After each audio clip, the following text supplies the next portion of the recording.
Hi, my name's Phil. I like talking about politics, and in this video I'd like to discuss the question that those who want to talk about immigration all the time never want to answer. It's a question that crops up from time to time, and I've seen a few people bringing it up again this week, so I thought, why not? Let's discuss this. What do they have to say about the support ratio? So what's the support ratio? Well, we have an ageing population. In 10 years' time, the increase in the population reaching pension age is going to outstrip the increase in the population reaching working age. As you can see from this chart, by the time those entering the workplace just now, so the people just entering the workplace now, when they're reaching a retirement age themselves, the gap is going to be enormous. And pensions in the UK are already amongst the lowest in Europe. And what is the response all the time? Not just in this country, in general, what is the response all the time? Oh, we'll have to raise the age of retirement. But it's not sustainable. You can't just keep raising it and raising it and raising it.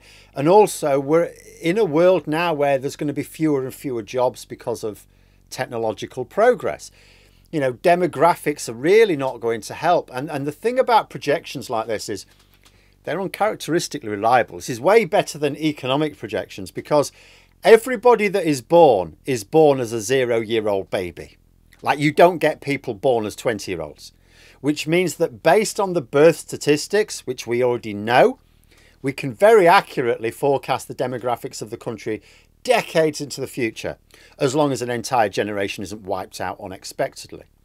We know from the number of people being born this year and who have been born in previous year, how many are available for work and how many will be retired at any given point. And although people will often say they've worked for their pension, I mean, to sustain them in retirement, yes, they're working and they're working for their pension. But in terms of the flow of money, it's not economically true. While you are working and contributing to what you think is your pension, what you're actually doing is paying the pensions of the people retired right now. Your own pension will be paid for by those working after you retire. If the workforce shrinks relative to the size of the retired population, your pension pot will shrink. We're looking at a future where the size of the British working population cannot sustain the retired population. So what do you do? Those who like to talk about immigration never seem to talk about this. Shall we consider why not? So let's go down the possible broad solutions to the problem. Essentially, if you're going to solve this problem, if you're going to solve this ratio problem, you need mathematically either the retired population to cost less, or you need the working population to be able to provide more for that retired population. So something has to change which promotes one or both of these two things. So what are the possible options? Well, the first is the Logan's Run option. You let people retire, I suppose, draw a pension for maybe 5 years, and then you cull them. Obviously, there would be no political approval for this solution. It's so off the wall that I think I've only heard a couple of Reform UK candidates even propose it. It's not an idea that any politician, even the craziest, would seriously push for. The second would be removing pensions altogether, so they're just not a thing. I mean, this is less severe than the first option, but it's still politically unacceptable. Retired people are a huge voting bloc, and also the most important voters for anti-immigration parties specifically. But even working age people, I mean, they look forward to retirement. The idea of telling workers they're going to have to carry on working until they literally drop, and after that fade away slowly as poverty takes them out, is not likely to win you elections. The third would, I suppose, be a major redistribution of wealth. It may be possible for our economy to sustain a much greater ratio of retired to working people if we did not allow so much wealth to accumulate at the top. However, you wouldn't expect those pushing anti-immigration lines to support this move because 100% of the people leading anti-immigration campaigns in the public eye are run by multimillionaires.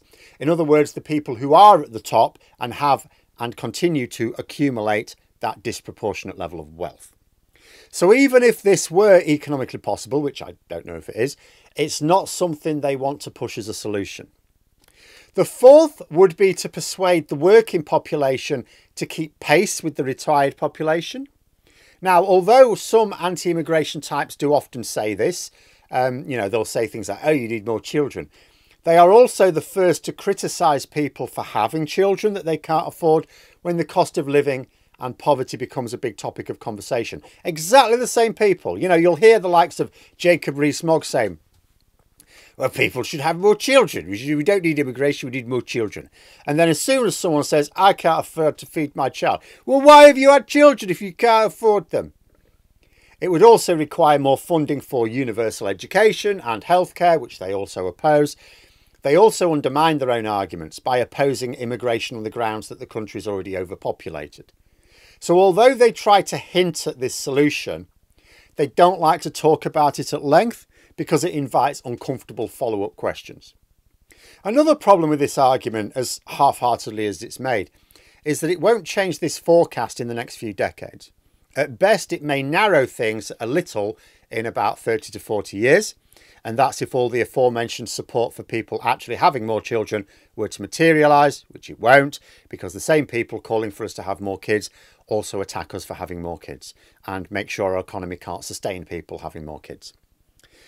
And the fifth option would be to have, let's have a temporary workforce, like it just magically appears, comes from somewhere else. They've already been educated, they spend their working lives boosting our economy, take very little from public services because they're paying their own way, and they're fit and healthy enough to come to another country to work, so they generally have few healthcare issues, and then mostly return home before reaching retirement age, which means you have a workforce that is paying into the system, taking relatively little out, and mostly doesn't form part of the future growing retired population. Sounds like a decent solution. If you can persuade enough to leave their own countries to work here, the only thing is that the anti-immigration crowd don't like to support this solution either because it's, it's immigration, isn't it? And this is why you don't ever see these questions being asked. What do you do to deal with this trend? What do you do to deal with the support ratio as we can see it happening? There's no solution that is something that both the billionaire anti-immigration crowd and the general population would accept. But, should you ever come across someone who says we need to massively reduce immigration, it may still be worth asking them what they do about the support ratio. It should be good for some entertainment at least. But there we are. Those are my thoughts. If you enjoyed the video, please subscribe for further content and click the like button. You can also sign up for memberships if you'd like to support the channel further. Thanks for watching, and until next time, I'll see you later.